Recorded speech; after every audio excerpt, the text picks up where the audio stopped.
दोस्तों पाकिस्तान और अफगानिस्तान के बीच में टेंशन्स बहुत ज़्यादा बढ़ने वाले हैं बिकॉज पाकिस्तान ने रिसेंटली डिसीजन लिया है कि 30 लाख के आसपास अफगान्स जो आज के वक्त में पाकिस्तान में एज अ रिफ्यूजी रह रहे हैं इनको ये डिपोर्ट करने वाले हैं अफगानिस्तान दोबारा। जहां पाकिस्तान का ये कहना है कि कंटिन्यूसली टेररिज्म बढ़ रहा है इस क्षेत्र में, खास करके जहां पर रेफ्यूजीज रह रहे हैं और कहीं ना कहीं टीटीपी इसका फायदा उठाता है। टीटीपी अक्सर अटैक करता है इनके ही पीछे छुपकर। और देखो यहाँ पर यूनाइटेड नेशन ने भी वार्निंग दिया है कि अगर इतने लार्ज नंबर्स में लोगों को अचानक से 30 लाख लोग हैं राइट, अगर इनको भेजा जाता है वापस अफगानिस्तान तो अफगानिस्तान में बहुत ज्यादा प्रेशर क्रिएट होगा, एक बड़ा ह्यूमैनिटेरियन क्राइसिस वहां पर आ सकता है। तो आइए इस लेक्चर में हम समझने की कोशिश करते हैं इस पूरे डेवलपमेंट को और इसके अलावा क्या पाकिस्तान और अफगानिस्तान के बीच का जो रिश्ता है ये और भी ज्यादा खराब होने वाला है। So many things to understand in this lecture, but before that I welcome you to Sriram's IS, serving the nation since 1985. अब ऑफलाइन हो या online, we are the lifeline.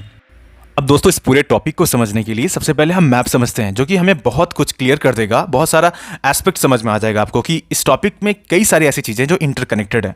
अब देखो जैसे कि आप देख सकते हो अफगानिस्तान एंड पाकिस्तान के बीच में तो ये बॉर्डर आप देख रहे हो रेड कलर से, ये एक्चुअली दुरंद लाइन है। तो दुरंद लाइन जो है it is actually the border between Afghanistan and Pakistan, जो वन लाइनर क्वेश्चन में कई बार पूछा जाता है, तो इतना ही आपको फैक्ट पता होना चाहिए ना। ये 2640 किलोमीटर का इंटरनेशनल बॉर्डर है। ओके अब देखो इसके बारे में हम और डिटेल में समझेंगे कि ये दुरंद लाइन क्या है और इसमें क्या टेंशन्स भी हैं बिटवीन अफगानिस्तान एंड पाकिस्तान। लेकिन इससे पहले हम एक बार अफगानिस्तान के आसपास की कंट्रीज को देख लेते हैं because this can be asked in your prelims this year also right, क्योंकि ये न्यूज़ में कंटिन्यूसली रहता है, ये रीजन पूरा न्यूज़ में रहता है, तो there can be a probable question. Okay तो आप जैसे कि देख सकते हो अफगानिस्तान के आसपास में जब हम कंट्रीज के बारे में बात करते हैं तो Pakistan I discuss with you, Iran right, Iran एक ऐसा देश है जो बॉर्डर शेयर करता है, तुर्कमेनिस्तान, उज्बेकिस्तान, तजिकिस्तान। अब देखो यहां पर किर्गिस्तान दिख रहा होगा, तो किर्गिस्तान डायरेक्टली बॉर्डर शेयर नहीं करता है अफगानिस्तान के साथ में।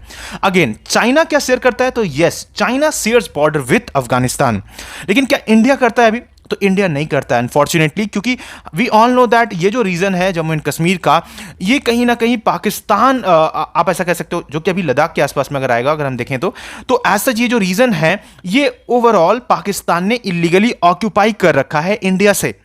और अगर ये नहीं करा होता और ये नहीं अगर होता तो क्या होता दैट हम डायरेक्टली एक्सेस कर सकते थे सेंट्रल एशिया को, और जिससे नेचुरल गैस का सप्लाई काफी आसान हो जाता इंडिया तक पहुंचना, और जो बहुत एक स्ट्रैटेजिकली इंडिया को एडवांटेज पोजीशन पे ला सकता था।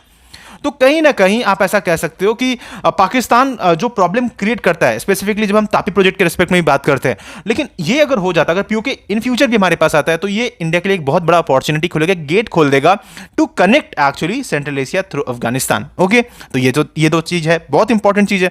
इसके अलावा देखो अब हम बात करते हैं कि दुरंद लाइन क्यों इंपॉर्टेंट है। देखो दुरंद लाइन के बारे में पढ़ लेते हैं। जैसे मैंने आपको बताया कि टोटल 2640 किलोमीटर का ये एक इंटरनेशनल बॉर्डर है between Afghanistan and Pakistan. Okay अब जिसे एस्टैब्लिश किया गया था 1893 में, very important right, this date is important. किन दो लोगों ने मिलकर इसे साइन किया था, अगेन सर मॉर्टिमर दुरंद जो कि एक ब्रिटिश डिप्लोमैट थे और अमीर अब्दुल रहमान खान जो कि अफगानिस्तान के रूलर थे, इन दोनों के बीच में साइन किया गया था। अब जिसे पाकिस्तान तो ठीक है मान रहा है, लेकिन अफगानिस्तान में करंटली तालिबान की जो गवर्नमेंट है वो कह रही है कि हम इसे मान्यता नहीं देते हैं। अब उस वक्त में अगर हम पहले जाएं कि ये जो दो लोग ने मिलकर ये साइन किया था, इसके पीछे क्या डिप्लोमेसी रही थी ब्रिटिश इंडिया में, जो बेसिकली एम्पायर थी, या आप कह सकते हो कि ब्रिटिश इंडिया में एक्चुअली ऐसा क्या था, या ब्रिटिशर्स क्यों डर रहे थे इतना ज्यादा, क्यों यहां पर आप ऐसा कह सकते हो कि बफर स्टेट यहां पर बनाया अफगानिस्तान को, क्योंकि उन्हें डर था कि रशियन इन्वेजन हो सकता है इस तरफ से, बिकॉज रशिया उस वक्त में काफी मेजर पावर था। तो इस वजह से ब्रिटिश को कहीं ना कहीं ये डर था राइट। तो ये कहीं ना कहीं ये बनाया गया था, अफगानिस्तान को सेपरेट कर दिया गया था एक बफर स्टेट के तौर पे राइट, ब्रिटिश इंडिया से एक्चुअली। तो दिस इज इंपॉर्टेंट अगेन। अब देखो ये जो एसच यहाँ का टेरेन दिखोगे तो यहाँ पर आपको माउंटेन्स दिखेंगे, डेजर्ट्स दिखेंगे राइट। कई सारे यहाँ पे एथनिक ग्रुप्स रहते हैं, जैसे पश्तून हो गए, बलोच ट्राइबल एरियाज हो गए, ठीक है। यहाँ पर एक्चुअली ये पूरा रीजन जो आप देख सकते हो ये बलोचिस्तान वाला रीजन है, तो यहाँ पर भी कहीं ना कहीं अच्छा खासा ट्राइबल एरिया रहता है, और ऐसी कम्युनिटी रहती है ना जो आपस में शेयर करती है राइट। ऐसा नहीं कह सकते कि यहाँ पे जो कम्युनिटी है वो अफगानिस्तान में नहीं मिलेंगे, यहाँ पर कॉमन कम्युनिटीज भी बहुत सारे रहते हैं राइट। अब इसके बाद क्या है देखो, now the next very important question is that क्यों टेंशंस है between Pakistan and Afghanistan for Durand line. Durand line को लेकर आखिर इतना दिक्कत क्यों है, तो इसे समझने के लिए we have several factors here कि historical disputes, ethnic divisions, border fencing and control, recent time में जो एक्टिविटीज चल रही हैं रिसेंटली राइट, जो डिपोर्टेशन की बात की जा रही है कि बहुत सारे अफगानिस्तान के जो लोग हैं जो पाकिस्तान के आसपास बॉर्डर एरियाज में रह रहे हैं उनको डिपोर्ट करने की बात की गई है। सिक्योरिटी एंड मिलिटेंसी, तालिबान का स्टैंड क्या है, जियोपॉलिटिकल रिवैलिटीज भी यहां पर समझना बहुत जरूरी है। तो ऐसे जब हम इस चीज को समझते हैं तो एक एक करके अगर हम बात करें तो हिस्टोरिकल डिस्प्यूट्स के रिस्पेक्ट में जब हम बात करते हैं दोस्तों, तो यहां पर ये चीज जानना, मैंने आपको ओवरऑल यहां पर कंटेक्स्ट दिया कि आखिर क्यों दुरंत लाइन बनाया गया, रीजन क्या था, राइट। और फिर मैंने आपको यह भी समझाया कि we all know that Afghanistan कभी भी अभी तक दुरंत लाइन को मान्यता नहीं देता है, ये इसे लेजिटिमेट बॉर्डर मानता ही नहीं है, they have never fully accepted it. लेकिन दूसरी तरफ में पाकिस्तान इसे मानता है, और इस जो ओवरऑल ये जो कंटेक्स्ट है दोनों का, राइट, इस वजह से यहां पर डिस्प्यूट है। और पाकिस्तान या फिर अफगानिस्तान इसे क्यों नहीं मानता, इसका रीजन है, इसका रीजन हम समझ सकते हैं एथनिक डिवीजन से। देखो, जो ओवरऑल आपका एज सच पूरा रीजन है, जो ये लाइन जा रहा है, यहां पर जो कॉमन एथनिक कम्युनिटी रहती है, जैसे कि बात पश्तून की कर लो, लाइक, तो पश्तून लोग जो रहते हैं और बलोच टाइप्स जो रहते हैं, देखो ये अपने अपनी ओवरऑल एरियाज की ऑटोनॉमी की डिमांड करते हैं। जैसे कि पश्तून जो लोग हैं वो चाहते हैं कि वो अपना खुद का पश्तूनिस्तान बनाए, राइट, पश्तूनिस्तान बनाए, ये अपने खुद की एक ग्रेटर ऑटोनॉमी की डिमांड करते हैं। और इस वजह से क्या है कि यहां पर जो लोग रहते हैं कई बार ये कॉमन एथनिक ग्राउंड से आते हैं, एंड क्योंकि इस बॉर्डर ने एज सच इनको अलग कर दिया है, राइट, ये जो दुरंत लाइन गया है, बिकॉज ये ज्योग्राफी देख के कहीं ना किया गया था उस वक्त में जो ट्राइब्स रहते थे उसके कंटेक्स्ट को ये ध्यान में रखा ही नहीं गया था, राइट। तो इस वजह से ये प्रॉब्लम सारा क्रिएट हुआ है। तो जाहिर सी बात है ये एथनिक डिवीजन एक बहुत बड़ा कारण है कि क्यों पाकिस्तान और अफगानिस्तान के बीच में दुरंत लाइन को लेकर दिक्कत है। Again, border fencing and controls के रिस्पेक्ट में बात करें तो ये बहुत बड़ा कारण है कि जिस तरीके से कंटिन्यूअसली मिलिटेंसी यहां पर ग्रो हुआ है, हम सब जानते हैं कि जिस तरीके से पाकिस्तान बहुत ज्यादा परेशान रहता है टीटीपी से, तहरीके तालिबान पाकिस्तान से, और कंटिन्यूअसली ये कहता है पाकिस्तान कि देखो अफगानिस्तान शरण देता है टीटीपी के जो भी मतलब टेररिस्ट हैं उनको, और इस वजह से कई बार बॉम्बिंग भी किया बॉर्डर एरियाज के आसपास में, पाकिस्तान ने एयर स्ट्राइक्स कंडक्ट किया जिसमें कई आम लोग भी अफगानिस्तान के मारे गए थे। तो इस वजह से दोनों ही कंट्रीज के बीच में करंटली जो रिलेशन है ये ठीक नहीं चल रहा है। और तालिबान का स्टैंड के बारे में मैंने आपको बताया कि they are not liking Pakistan lot, right, Pakistan को पसंद नहीं कर रही लोग। इसका रीजन भी बहुत क्लियर है, क्योंकि याद करो 2021 में जब तालिबान आया था एज सच पाकिस्तान बहुत ज्यादा खुश हो रहा था। उस वक्त में इमरान खान थे, उन्होंने बहुत स्वागत किया था कि अरे वाह ये तो बहुत गुड न्यूज, ये तो हमारे भाई यहाँ गए, राइट। लेकिन अभी हम करंटली देख सकते हैं कि किस तरह की सिचुएशन तक पहुंच गया currently, right. And geopolitical rivalries के रिस्पेक्ट में जब बात करें तो we all know that Afghanistan historical alignment with India, Pakistan का जो कि राइवल है, right, and Pakistan strategic lies with the US and China creates a border geopolitical context, या राइट, ब्रॉडर जियोपॉलिटिकल कंटेक्स्ट यहां पर बनाता है। एंड जिसकी वजह से क्या है ना कि मिसट्रस्ट बहुत ज्यादा इस रीजन में है।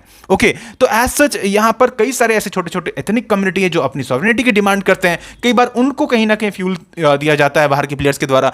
तो अल्टीमेटली जो रीजन है ना, ये बहुत ज्यादा आप ऐसे कह सकते हो सेंसिटिव जोन है, एंड इस वजह से यहां पर आने वाले वक्त में ना टेंशंस बहुत ज्यादा आपको दिख सकते हैं। ना दोस्तों, जब हम प्रेजेंट सिनेरियो के बारे में बात करते हैं कि पाकिस्तान बहुत लार्ज नंबर में डिपोर्टेशन कर रहा है अफगानिस्तानी लोगों का जो कि पाकिस्तान में रह रहे हैं, एंड अगर मैं नंबर्स के बारे में बात करूं तो ऐसा कहा जाता है according to United Nation International Organisation for Migration आयोग के हिसाब से कि करीब 3 मिलियन के आसपास 30 लाख लोग आप समझ लो आज के वक्त में रह रहे हैं पाकिस्तान में, अफगानिस्तानी लोग हैं। अब क्वेश्चन ये उठता है कि आखिर ये लोग क्यों आते हैं Pakistan, what is the reason, right. देखो, आज के वक्त में जो हालात है अफगानिस्तान में, this is not good. Women's की राइट्स का दिक्कत है, एजुकेशन सही से नहीं है, जॉब्स नहीं है, अपॉर्चुनिटी नहीं है, बड़ा ह्यूमैनिटेरियन क्राइसिस है, राइट। अब इन सारे हालातों को देखते हुए कई लोग अपनी दिनचर्या को सही करने के लिए, अपनी लाइफस्टाइल को सही करने के लिए, अपने आप को बचा पाने के लिए, रखने के लिए, सही से फूड मिल सके, राइट, ये सारी चीज़ों को पाने के लिए वो चले जाते हैं अफगानिस्तान इस तलाश में कि उन्हें वहाँ पर शायद बेटर अपॉर्चुनिटी मिले, राइट। तो पाकिस्तान ये चले जाते हैं, लेकिन अब होता क्या है कि इन्हें यहाँ पर रिफ्यूजी कैंप्स में रखा गया है फिलहाल के लिए। आप जैसा कि देख सकते हो इतना बड़ा रिफ्यूजी कैंप है, राइट। अब यहाँ पर पहाड़ों के बीच में इस तरीके से इन्हें कैंप बना के रखा हुआ है। ऐसा कहा जा रहा है कि करीब 60,000 लोगों को ऑलरेडी पाकिस्तान ने अप्रैल के इस महीने में ही वापस भेज दिया है अफगानिस्तान। तो अफगानिस्तान में तो देखो प्रॉब्लम्स बढ़ रही हैं लगातार, क्योंकि तालिबान सही से कंट्रोल नहीं कर पा रहा, प्रॉब्लम तो है। और इवन जिस तरीके से तालिबान को एक्सेप्टेंस भी नहीं मिला, ये भी एक प्रॉब्लम क्रिएट कर रहा है, क्योंकि कई सारे देश ऐसे हैं जो एड्स वगैरह भेजते थे। एंड लगातार हम देखें कि अभी करंटली जो हॉस्टाइल हो गया है वर्ल्ड ओवरऑल, देखो कि डोनाल्ड ट्रंप के आने के बाद से जिस तरीके के इवेंट्स हुए हैं, इवन टैरिफ्स ने जिस तरीके से चीज़ों को किया है, I mean the whole world is actually suffering. अब इस वजह से यहाँ पर चीज़ें और भी ज़्यादा खराब हो रही है, इवन कई सारे वॉर्स भी चल रहे हैं। तो एज सच जो टेंशन है ये तो है ही है। अब यहां पर बाकी चीजों के बारे में जब हम बात करते हैं तो एक अगला दिक्कत यह है कि पाकिस्तान जो है, पाकिस्तान के अंदर खुद के देश में अपना कोई भी डोमेस्टिक लॉ ऐसा नहीं है जो रिफ्यूजीज को प्रोटेक्ट करने के लिए बनाए गए हैं। और इसके अलावा पाकिस्तान जो है it is also not a signatory of UN's 1951 refugee convention, जिसके तहत से रिफ्यूजीज के राइट को प्रोटेक्ट किया जाए। तो ये दोनों ही दिक्कत कहीं ना कहीं है, एंड दैट्स वाई यहां पर जो रिफ्यूजीज को लेकर जो ह्यूमन राइट्स का अगर अब्यूज का केस आएगा तो यूएन भी कहीं ना कहीं इस चीज में डायरेक्टली इन्वॉल्व शायद ना हो, और ये कहीं ना कहीं पाकिस्तान पर भी प्रेशर नहीं क्रिएट किया जा सकता है। तो इस वजह से यहाँ पर दिक्कत है। हालांकि बैक चैनल से कई सारी बात हो रही है कि ये जो डिपोर्टेशन हो रहा है यहाँ पर इतने बड़े पैमाने पे यहाँ पर प्राइम मिनिस्टर शहबाज शरीफ ने ये जो डिसीजन लिया है ये कहीं ना कहीं क्वेश्चनेबल है। इवन यूएन ने भी इस बात को कहा है, राइट। तो एज सच देखो यहाँ से अभी आने वाले वक्त में कंटिन्यूसली डेवलपमेंट्स आएंगे, बहुत सारे अपडेट्स आएंगे, राइट, क्योंकि ये न्यूज़ में लगातार रहने वाला है। 3 मिलियंस के आसपास, मतलब करीब 30 लाख लोगों को डिपोर्ट करना is a big deal, right. तो डेफिनेटली देखो इससे एक और मैसेज सामने क्लियर होता है कि पाकिस्तान भी अपने देश में मतलब बाहर के आए हुए माइग्रेंट्स को नहीं रखता है। तो इवन ये इंडिया के लिए एक लेसन है कि भाई हमारे देश में जो रिफ्यूजीज या फिर आप ऐसा कह लो कि रोहिंग्यास हैं या फिर बांग्लादेश के कई सारे लोग जो हैं वो इलीगली घूमते हैं, इनको भी हमें कहीं ना कहीं स्ट्रिक्ट होने की जरूरत है डिपोर्ट कर, क्योंकि कोई भी बाहर के आए हुए लोग जो इलीगली घुस गए हैं, राइट, बिना मतलब आप ऐसा कह सकते हो कि बिना लीगल डॉक्यूमेंट के घुस गए हैं, वो एक थ्रेट है आपकी कंट्री के लिए, राइट। तो डेफिनेटली हमें भी कहीं ना कहीं इस चीज के ऊपर में ध्यान देने की जरूरत है। By the way, what's your opinion on this? Do let me know in the comment section, and I hope you understood this lecture. और इसी तरह के और भी अपडेट्स के लिए do subscribe to Shriram's IAS channel, and at last may God bless you all.